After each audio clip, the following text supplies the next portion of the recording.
Topic है fundamental properties of charge, इसमें जो सबसे पहली प्रॉपर्टी के बारे में हमें जानना है वो है additive nature of charge. Additive nature of charge को समझने के लिए कंसिडर करते हैं कि हमारे पास कोई भी एक मैटर है या फिर कोई भी एक बॉडी है जो अभी न्यूट्रल है। न्यूट्रल के बारे में आपको प्रीवियस वीडियो में ऑलरेडी यह बताया जा चुका है कि अगर हम किसी भी बॉडी को न्यूट्रल बोलते हैं, इसका सीधा सा मतलब यही है कि उसके पास जो नंबर ऑफ इलेक्ट्रॉन्स है और जो नंबर ऑफ प्रोटॉन्स है वो एक दूसरे के इक्वल होंगे। ऐसा नहीं है कि उसके पास इलेक्ट्रॉन और प्रोटॉन होगा ही नहीं। तो हमने कंसिडर कर लिया कि हमारे पास एक न्यूट्रल बॉडी है। अब इस न्यूट्रल बॉडी के ऊपर बाहर से किसी भी तरीके से हमने +2 माइक्रोकूलाम का चार्ज दिया। माइक्रोकूलाम यहाँ पे यूनिट लिया गया है चार्ज का। ये वैल्यू आप याद रखिएगा कि 1 microcoulomb equal to 10⁻⁻6 coulomb. I repeat again, 1 microcoulomb is equal to 10⁻⁻6 coulomb. इस वैल्यू को आप जरूर नोट कर लीजिए और इसे हमेशा याद रखिएगा। तो हमारे पास जो न्यूट्रल बॉडी था इसके ऊपर +2 माइक्रोकूलाम का चार्ज दिया गया। जैसे ही इस न्यूट्रल बॉडी के ऊपर +2 माइक्रोकूलाम का चार्ज मिलेगा, अब यह जो बॉडी 0 चार्ज शो कर रहा था इसके पास +2 माइक्रोकूलाम का चार्ज हो जाएगा। अब हम एक काम करते हैं कि इसी बॉडी के ऊपर एक बार फिर से 5 माइक्रोकूलाम का पॉजिटिव चार्ज देते हैं। जैसे ही एक बार फिर से इसे 5 माइक्रोकूलाम का पॉजिटिव चार्ज मिला, अब इस न्यूट्रल बॉडी के ऊपर जो टोटल चार्ज हो गया वो हो गया 7 माइक्रोकूलाम और एट लास्ट हम एक बार -3 माइक्रोकूलाम का चार्ज दे रहे हैं। जैसे ही इसे -3 माइक्रोकूलाम का चार्ज दिया गया, अब इसके ऊपर +4 माइक्रोकूलाम का चार्ज हो गया। आपके सामने जो स्क्रीन पर शो हो रहा है,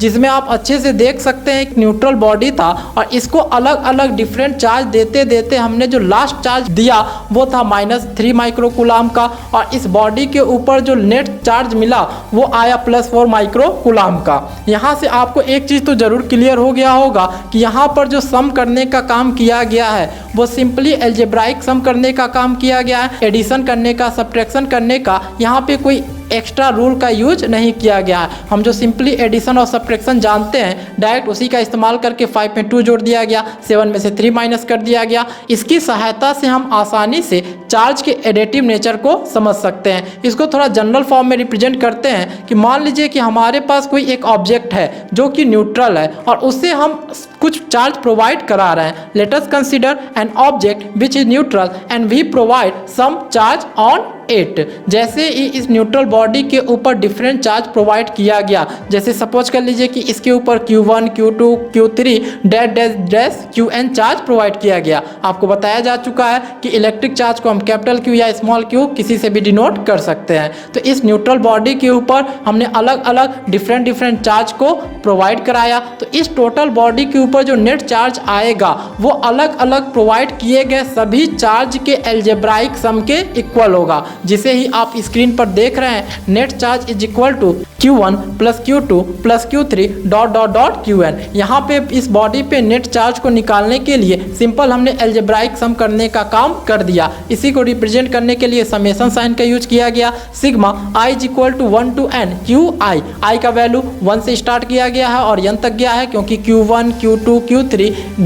Qn तक हम लेके गए थे, इसलिए i का वैल्यू 1 से स्टार्ट करके n तक। बाकी आप जानते हैं कि सिग्मा का यूज समेशन को दिखाने के लिए होता है। कहीं पर भी अगर एडिशन या फिर सम को हमको डिनोट करना रहता है तो उसके लिए हम सिग्मा का इस यूज करते हैं। ये तो बस एक रिप्रेजेंट करने का तरीका है। यहाँ पे आपके सामने जो स्क्रीन पर है इससे आपको जनरल फॉर्म क्लियर हो रहा होगा कि न्यूट्रल बॉडी के ऊपर अगर हम चार्ज को देना शुरू करें, न्यूट्रल बॉडी के ऊपर अगर हम चार्ज को प्रोवाइड करते हैं तो हमें सिंपली उन सभी चार्ज के अलजेब्राइक सम को यूज करना है। इसी के बेसिस पे हम एडिटिव नेचर को यह कह सकते हैं कि जो टोटल चार्ज होगा उस न्यूट्रल ऑब्जेक्ट के ऊपर, जो ऑब्जेक्ट हमारा पहले से न्यूट्रल था, अब उस न्यूट्रल ऑब्जेक्ट के ऊपर जो टोटल चार्ज आएगा वो अलजेब्राइक सम होगा all electric charge distributed in that object. और इसी को हम बोलते हैं एडिटिव नेचर ऑफ चार्ज। इसे ही लिखा गया है the total charge on an object is equal to the algebraic sum of all electric charges distributed in that object is known as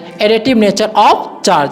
additive nature of charge को समझने के लिए आपको यह चीज़ तो समझ में आ गया कि यहाँ पे हमने बस सिंपल अलजेब्राइक सम करने का काम किया है। और आप अगर क्लास 11th में वेक्टर पढ़े हैं तो आप यह जरूर जान रहे होंगे कि वेक्टर में जब हम एडिशन का काम करते हैं तो वहाँ पे हमें एक स्पेसिफिक रूल की आवश्यकता पड़ती है। ट्रायंगल रूल या फिर अदर इस तरीके के रूल का इस्तेमाल करके ही हम सम कर सकते हैं, एकदम सिंपली सम कर पाना पॉसिबल नहीं है। जबकि चार्ज के केस में ऐसा कोई भी स्पेसिफिक रूल यूज नहीं किया गया, यहाँ सिंपल एडिशन या फिर सब्ट्रैक्शन का यूज किया गया। इसी के बेसिस पे हम यह कह सकते हैं कि जो चार्ज है वो एक स्केलर क्वांटिटी है।